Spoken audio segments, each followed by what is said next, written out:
आप सबको नमस्कार।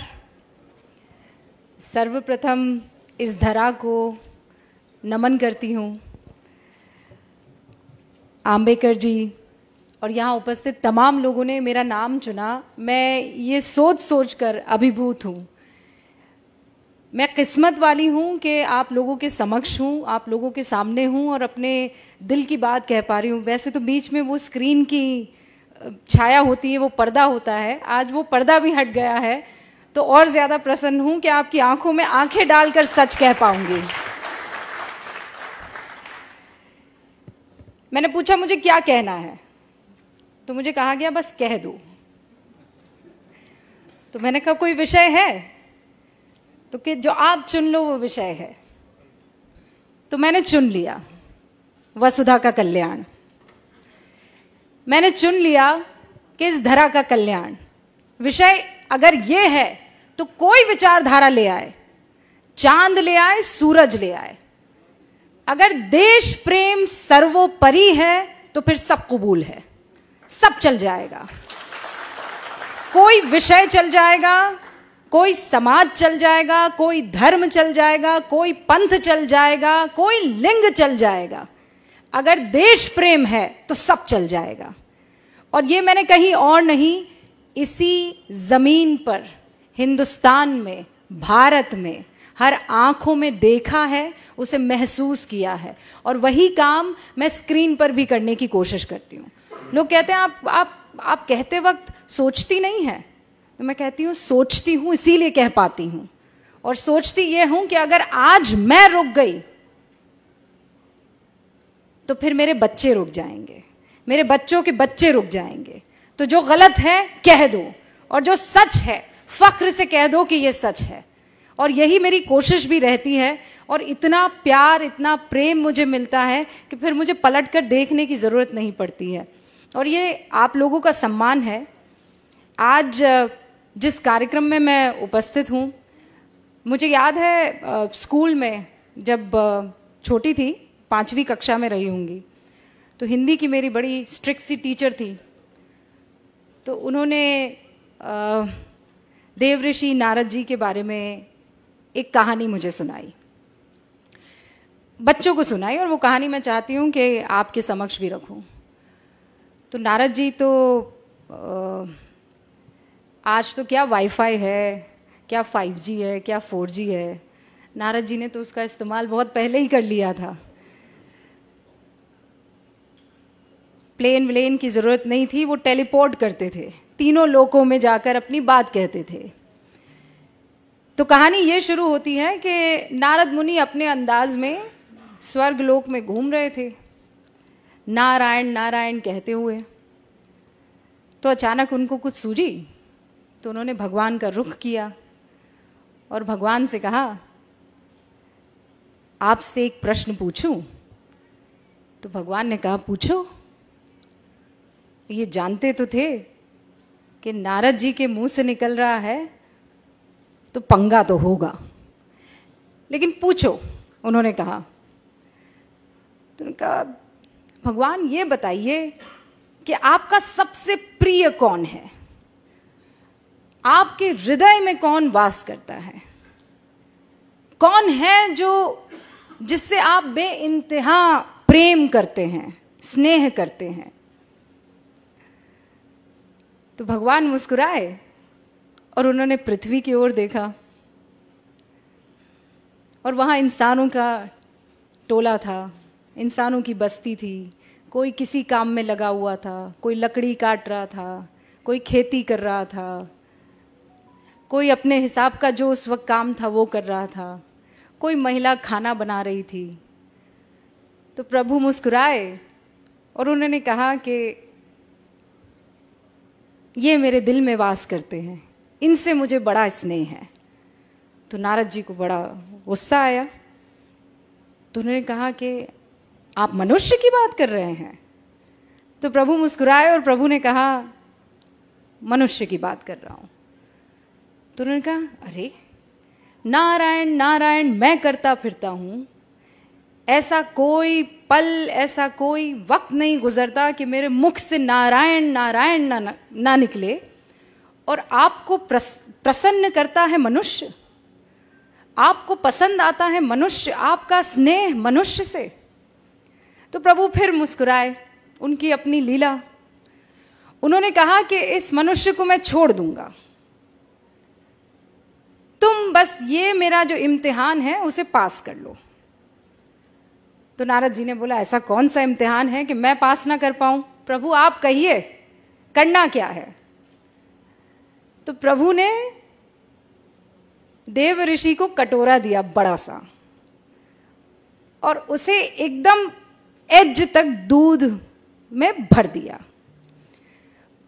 और प्रभु ने कहा कि अब इसे तुम तीनों लोकों में लेकर घूमो, पर ध्यान रहे एक बूंद दूध की नीचे ना गिरने पाए। तो देव ऋषि ने कहा कि अरे ये क्या बड़ी बात हो गई, ये तो मैं चुटकियों में कर दूंगा। तो उन्होंने कहा फिर मिलते हैं। और नारद मुनि जी कटोरा थामे, दूध से भरा लबालब, तीनों लोकों का भ्रमण करके आ गए। प्रभु के सामने पहुंचे, प्रभु मुस्कुराए, कहा लौट आए? तो नारद जी ने तानी हुई भुओं के साथ कहा, प्रभु लौट आया, एक भी बूंद ना गिरी? तो उन्होंने कहा ना, एक भी बूंद किसी लोक में ना गिरी। कहा ये तो बहुत ही गजब हो गया, इस बीच तुम मेरा नाम लेना कैसे भूल गए? तो उन्होंने माथा पकड़ा, उन्होंने कहा प्रभु ये तो बड़ी गलती हो गई, मैं सोच रहा था कि दूध ना गिरने पाए, मेरा तो सारा ध्यान दूध के कटोरे पर था, नारायण तो मुख से निकला नहीं। तो प्रभु फिर मुस्कुराए और प्रभु ने कहा इसीलिए मुझे मनुष्य पसंद है। वो जिंदगी की हर तकलीफ से जूझता रहता है, वो हर मुश्किल से हर रोज गुजरता है,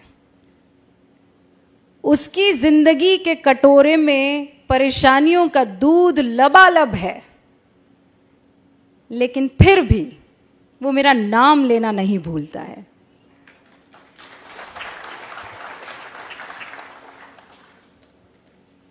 तो देव ऋषि भी मुस्कुराए, हाथ जोड़े और कहा प्रभु की लीला परंपार है, नारायण नारायण, और मनुष्य भी कमाल है। तो आज जब मैं दिल्ली से यहाँ का सफ़र कर रही थी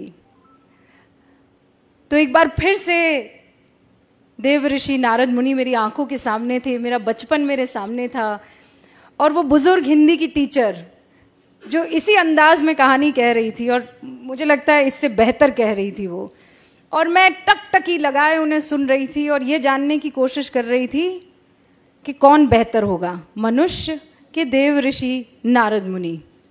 लेकिन प्रभु की लीला। अब इसे आप कट्टू जोड़ दीजिए पत्रकारिता में।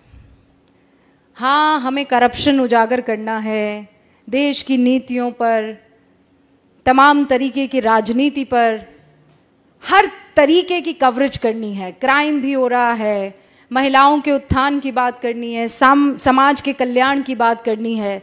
तो ये कटोरे में दूध है, लेकिन क्या इस बीच मैं इस धरा के कल्याण को भूल जाऊंगी? वो भी मुझे ध्यान रखना है। और एक पत्रकारिता का उसूल हमें सिखाया गया था, सत्यम शिवम सुंदरम। लेकिन सत्य हमेशा सुंदर हो ये जरूरी नहीं है। और जिस दिन मेरे पत्रकार बंधुओं ने ये समझ लिया, ये जान लिया कि सत्य कड़वा होता है और उसे पीना भी सीखो और उसे पिलाना भी सीखो। कई बार ये दुखी कर सकता है, लेकिन अगर सत्य को अपनाएंगे नहीं तो फिर आगे बढ़ नहीं पाएंगे। वो कहते हैं या तो आप इस तरफ आ जाती हैं या इस तरफ आ जाती हैं, कोई ग्रे एरिया भी छोड़ दीजिए। लेकिन जब आप धरा की बात करते हैं तो वहां कोई ग्रे एरिया छूटता नहीं है, फिर तो सच होता है या झूठ होता है। और हर बार आज के दौर में मैं ये महसूस करती हूँ, क्योंकि आप सभी लोग सोशल मीडिया पर होंगे, आप कुछ लिख दीजिए, आपके ऊपर बौछार होने लगती है। प्यार कम होता है, नफरत की बौछार ज़्यादा होती है। तो क्या वो आपको कुछ कहने से रोक देगा? ये आपको तय करना है। क्या उन गालियों से आप सत्य सामने रखना छोड़ देंगे? ये आपको तय करना है। और मैं हमेशा अक्सर जहां जाती हूं ये कहती हूं कि मैं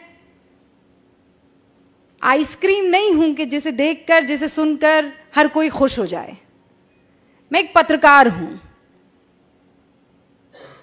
और पत्रकारिता में दो पक्ष ही होते हैं। अक्सर ये सिखाया जाता है कि पत्रकारिता में आपको अनबायस्ड होना चाहिए। बहुत लोग मेरी बातों से इत्तेफाक नहीं रखेंगे, लेकिन मुझे ये कहना आप लोगों के सामने ज़रूरी है। जब देश की बात आएगी, वतन की बात आएगी, तो इसमें अनबायस्ड कोई कैसे हो सकता है? एक आतंकवादी दनादन गोलियां चला रहा है, आप निष्पक्ष हो जाएंगे? एक 8 साल की बच्ची के साथ बलात्कार हो रहा है, आप निष्पक्ष हो जाएंगे? आपको पक्ष तो लेना होगा ना। या आप जो कहते हैं कि इन मसलों पर निष्पक्षता चाहिए, इन मसलों पर निष्पक्षता कैसे हो सकती है? जब वतन की, जब धरा की, जब लोकतंत्र की, जब हिंदुस्तान की, जब भारत की बात आती है, तो इसमें निष्पक्षता कैसे हो सकती है? कोई माई का लाल मुझे बता दे कि नहीं, निष्पक्षता के नाम पर वो हिंदुस्तान को एक तरफ कर देगा और वो दूसरी तरफ खड़ा हो जाएगा। तो ऐसे में अगर कोई कह दे कि आप निष्पक्ष नहीं हैं, तो मुझे कबूल है। अगर हिंदुस्तान के साथ खड़े रहना, उसके मूल्यों के साथ खड़े रहना, उसके लोकतंत्र के साथ खड़े रहना निष्पक्षता नहीं है, तो मुझे कबूल है। और उन तमाम पत्रकार बंधुओं से ये बात मैं बहुत साफ तौर पर कह देना चाहती हूं कि जिस दिन आप बेझिझक, बगैर किसी डर के, बेखौफ होकर अपनी बात रखने लगेंगे, तो फिर आपको तालियों की दरकार नहीं रहेंगी। फिर मुख से दुआएं ही निकलेंगी, आशीर्वाद ही निकलेगा। और फिर आपको ये नहीं सोचना पड़ेगा कि मैं जाऊंगा तो 4 लोग मेरे लिए तालियां बजाएंगे कि नहीं बजाएंगे। उन तालियों की दरकार मत रखिए। बाहर से लोग क्या कहते हैं वो मत सोचिए। ये सोचिए कि इस वक्त इस जमीन को किस चीज की जरूरत है। इस जमीन को निडरता की जरूरत है, इंस्पेक्शन की जरूरत है, आत्मचिंतन की और मंथन की जरूरत है। और फिर मैं कह रही हूं, कोई विचारधारा हो ना, किसी को चांद पसंद है, कोई ना, किसी को सूरज पसंद है, कोई ना, पर है तो धरा ही के ना, है तो धरती ही के। और जब तक वो धरती में सम्मिलित है, वो चांद हो कि सूरज हो, वो हमारे हैं और हम उनके साथ खड़े हैं। अपनी बात को मैं यहीं विराम देती हूं, लेकिन इस उम्मीद के साथ कि मेरे जैसी उन तमाम आवाजों को आपका आशीर्वाद हमेशा